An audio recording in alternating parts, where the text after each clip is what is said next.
Hello everyone. Today we talk about how to fix the app of SuperVpn. You will go to settings. Then we click on apps. After that you will search the app SuperVpn and you will click. You will on full stop. After that you will go to storage. You will click on clear cache.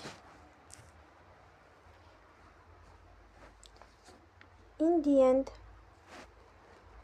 you will turn off your Wi-Fi and you will turn again.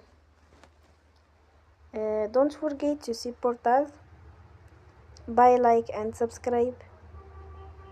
See you next time and thank you for watching.